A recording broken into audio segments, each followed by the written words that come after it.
doing this because I don't love you anymore. I'm doing this for you.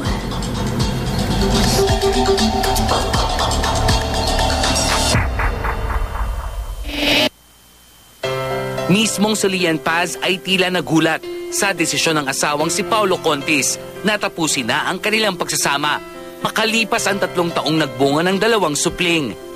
Bagamat aminado si Lian na may naging pagkukulang ito sa panahong sila'y magkasama, nabanggit din ito ang ilang kakulangan sa panig ni Paulo. Ngunit ang tanong ng lahat ngayon, isa nga ba ang pagkakaroon ng third party sa sanhi ng kanilang hiwalayan? You think may third party? I'm hoping wala, pero sa tingin ko po wala. Merong mga tao nakikigulo pa. Sino yung nakikigulo? Nakikisaw-saw siguro sa problema. Like, imbis na makatulong sa inyo, ay dadagdagan pa. Like, kunyari comforting, pero nilalanti ka pala. May mga ganon. Sino tong female? Ako na pong magsabi. More or less, para. Isa lang po. Isa lang. Kasi yun, matagal na po yun eh. Natapos na po yung issue na yun. Tapos na. Napatawad ko na po yun. Paano naging ending itong usapan nyo? Sabi niya,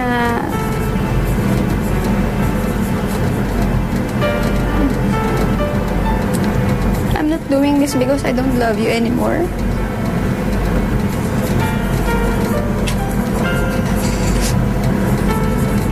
I'm doing this for you.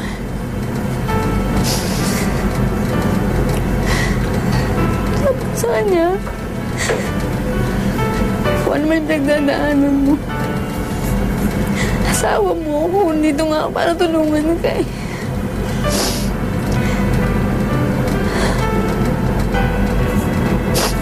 Ano sabi niya? No, tama na.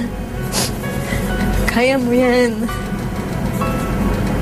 Sabi ko sa kanya, huwag mo kalimutan kung saan tayo nagsimula. Kung ba't ako yung pinili kong pakasalanan, kung bakit ikaw din yung pinakasalan ko. So,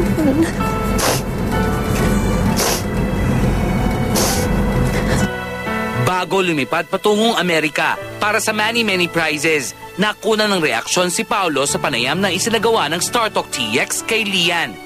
Next time na lang siguro, no comment muna. Ayaw na natin gumaan yung, hindi gumaan. Abantayin muna natin. Gusto ko lang, I just wanna be quiet first. Actually, sakto na may trabaho. So, okay na yan. Gayunpaman, nagbitiw ng salita si Paulo na ihahayag nito ang kanyang panig, oras na makabalik ng Pilipinas. Kung ano may mapagdadaanan mo na hindi mo masabi sa akin,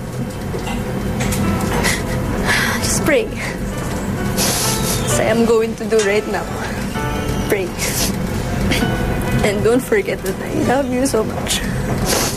Your kids do love you. So, just be happy and good luck on your endeavors.